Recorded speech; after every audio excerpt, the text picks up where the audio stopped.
Pagbasa gikan sa santos nga ebanghelyo sumala ni Mateo. Himayaon ikaw o Ginoo. Unya miadto si Jesus sa yuta duol sa lungsod sa Cesarea Filipo ug didto nangutana siya sa iyang mga tinun-an sumala sa mga tao kinsa man ang anak sa tao.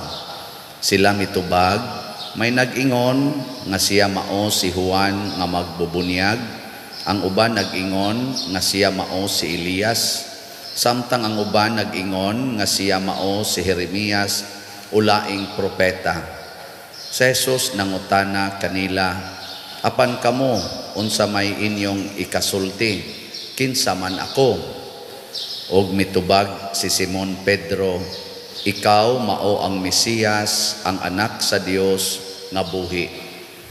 Giingnan siya ni Jesus, Simon anak ni Jonas, bulahan kagayod kay kining maong kamatuoran, wala moabot kanimo gikan sa bisan kinsang tao, kundili gihatag kanimo sa akong amahan nga atoa sa langit. Busa sultihan ko ikaw si Pedro, og ibabaw ni ining bato tukuron ko ang akong simbahan, ug bisan gani ang kamatayon dili gayod makabuntog niini. Ihatag ko kanimo ang mga yawi sa gingharian sa langit, ang imong idili dinhi sa yuta, idili usab didto sa langit, ug ang imong itugot dinhi sa yuta, itugot usab didto sa langit. Ang ebanghelyo sa Ginoo. Daigon ikaw o Kristo. Ang mga apostoles mao ang unang mga lig-on nga followers ni Jesus. Unya niining 12 ka apostoles og napun-an pagyuglaing mga apostoles, mitumaw ang pinakalig-on. Ang una mao si Pedro nga mao gyoy gitugyanan ni Jesus sa mga yawi og mao iyang gihimong bato aron tukuran, og si San Pablo ang apostol nga gisugo ni Kristo pagsangyaw sa maayong balita ngadto sa mga dili Hudiyo. Unya ang ilang kalig-on maoy kalig-on usab sa simbahan. Unsa may kalig-on sa simbahan, dili gyud kuno ni mabuntog bisan pag sabakba sa impyerno. Ngano man kay bisan ang kamatayon dili makabuntog niini. Pasabot ang simbahan dili mahadlok sa kamatayon. Kay kung mahadlok na kita sa kamatayon, mabuntog na ta. Nga, kumusta man mo? Di mo mahadlok mamatay? Apil na mong nagliktor. Oy, daghan kay nato mga hadlok ay mamatay. Kay murabag ang atong pagsimba, ang atong pagsunod sa Ginoo, magsigi tag-ampo nga dili mamatay. Pero ang mga apostoles, ang kamatayon maoy ilang gihimo gani nga success in life. Tanawa si San Pedro, si San Pablo diri sa atong ikaduhang pagbasa, kuha naman siya, schedule na siyang patyon, pero unsa iyang gisulti, niingon siya ngadto ni Timoteo sa iyang sulat, bahin kanako, miabot na ang takna nga iula ang akong dugo, panahon na nga mobiya ako nining kalibutana. Unya humandayon niingon siya, ug karon gitagana alang kanako ang ganti sa kadaugan, ang purong-purong sa pagkamatarong nga ihatag isip kaning ganti sa iyang pagkamakanunayon dihas Ginoo. So kung kita di ay mga igsoon sa mas mga apostoles, magsigi gitag sunod sa Ginoo, ang timailhan gyud nga nasuod na gid tas Ginoo, kana di ay di na ta mahadlok mamatay. Nya di na sa ta mahadlok mo buhat bisag unsay isugo sa Ginoo. Kay kanin mugong sugo sa Ginoo, usahay murag mamiligro ta, muratag mamatay, murata ba og kana bitang makaingon ta, hutdan man sad taan ni oy. Pariha diri sa kana ganing unang pagbasa,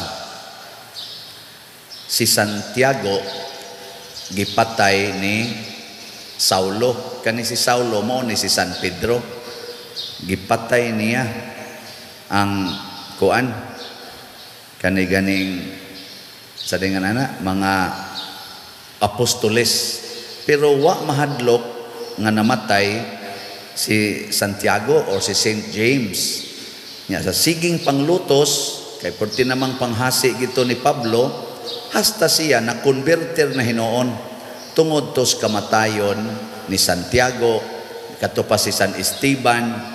Saulo gyapon atoy nakaingon, perti gyud nga kana ganing isuga ani niya. Pero ang kamatayon sa gauna natong apostoles Santiago ug si Esteban maoy nakapaagni ni San Pablo sa atong pagtuo. Didto sila nagkakita ni Kristo. Si San Pedro sad gipriso, gikadinahan, wala gyud mahadlok. Ang nahitabo, gihimo hinoon siya nga okasyon, gihimo to nga okasyos Ginoo aron siya makakitag milagro. So nang kay nigawa sila sa aning prisuhan nga wa kabantay ang mga gwardiya, ang pultahan mo abli lang aron moagi sila. Unsa may pasabot ani, ang problema, ang mga babag sa atong kinabuhi, mga wagtang rana siya basta suod tas Ginoo nya dili na ta mahadlok mosunod niya bisan pagprisohon, bisan pagpatyon. Mao na siya tinuod nga panalipod sa Ginoo nato. Muna dinhi sa atong tubag sa Salmo niingon diri, ang anghel sa Ginoo magluwas kanila nga mahadlokon kaniya sa Ginoo. Pero timan-an nato kining maong kaluwasan, dili ni kaluwasan nga dili ta mamatay, dili ta masakit, dili ta masakitan. Kining maong kaluwasan nagpasabot bisan pag masakit di na ta mahadlok, bisan pag masakitan di na ta mahadlok, bisan pag mamatay di na ta mahadlok. Unya ang resulta, magsigi tagbuhat sa maayo, mulambo ang atong kinabuhi. Kamo, di na mo mahadlok mamatay, di na mo mahadlok masakitan, labi na mong mga asawa o kaha kamong mga bana, hadlok. Di na mo mahadlok nga kuhaan sa tanan, hadlok. Bisan gani pagpalit og slot, hadlok.